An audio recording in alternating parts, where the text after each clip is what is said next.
High, আমি চন্দ্রিমা। আর আজকে এই ভিডিওটা করার কারণ হলো আমার একটা রেসিপি অনেক দিন ধরে ইচ্ছে ট্রাই করার, সেটা আজ করব, তাই ভাবলাম ভিডিওটা করে রাখি। আজকে আমি বানাবো এঁচোড় চিকেন। হ্যাঁ, এই দুটো জিনিসই আমার খুব পছন্দের, আর আমার মনে হয় আমার মতো তোমরাও অনেকেই খুব পছন্দ করো। এঁচোড় খেতেও তো অনেকটা মাংসর মতোই।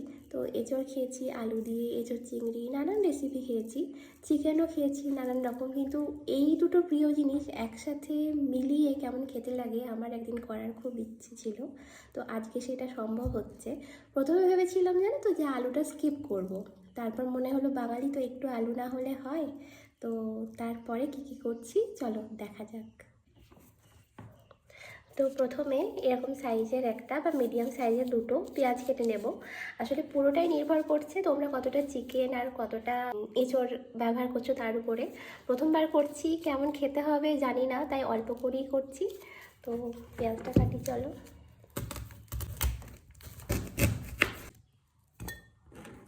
পেঁয়াজ আমি পেস্ট করব না, পুরোটাই তেলে ভাজবো।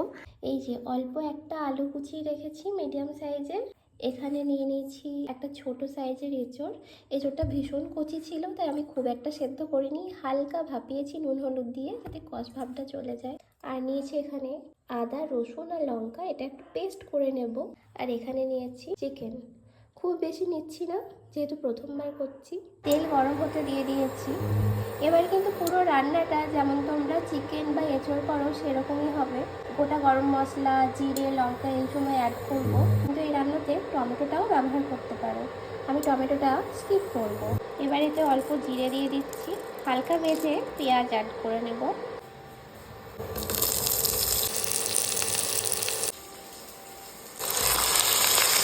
এবার চিকেনটা হালকা ভেজে নিয়ে তারপরে আদা রসুনের পেস্ট দেবো।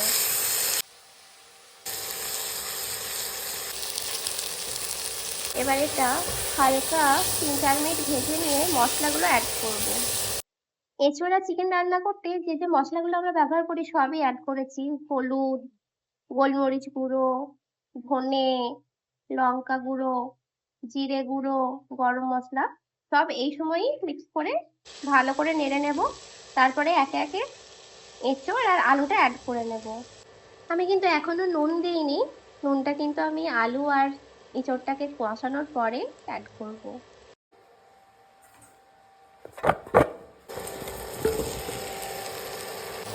এঁচোড়টা এবার ভালো করে মিক্স করে নিয়ে তারপর আলুটা অ্যাড করব।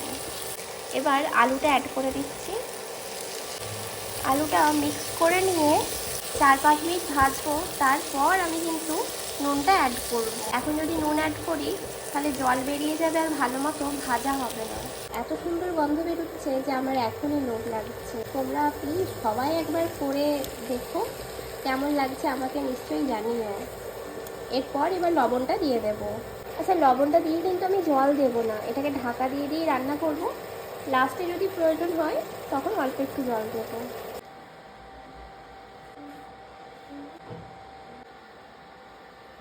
লবণ যেহেতু দিয়ে দিয়েছি, আঁচটা ভীষণ কমিয়ে দিয়েছি, আর তারপর ঢাকা দিয়ে দিয়ে কষাচ্ছি। ভালো মতো কষানো হয়ে গেছে। আমি যতটা গ্রেভি রাখবো সেই রকম অনুসারে একটু জল দিয়েছি। তোমরা যে যতটা গ্রেভি খাবে সেই অনুসারে জলটা দিও। আমি একটু মাখা মাখাই করবো, আর একটু জলটা কমলে নামিয়ে নেব। তোমরা যদি এই অবস্থায় একটু ঘি দিতে চাও ঘি দিয়ে নামাতে পারো, আমি ঘিটা স্কিপ করছি। আমার এঁচোড় চিকেন তো রেডি। এবার একটু নিয়ে নেবো এখান থেকে টেস্ট করতে। লাঞ্চ করতে দেরি আছে, ততক্ষণ আমি আর থাকতে পারছি না, একটু টেস্ট করে দেখি। আমার এঁচোড় চিকেন তো কমপ্লিট, আর একটু টেস্ট করার জন্য নিয়ে চলে এসেছি। গন্ধ তো অসাধারণ হয়েছে, একটু টেস্ট করি। দেখা একদম কচি এঁচোড় ছিল, তো খেয়ে দেখি।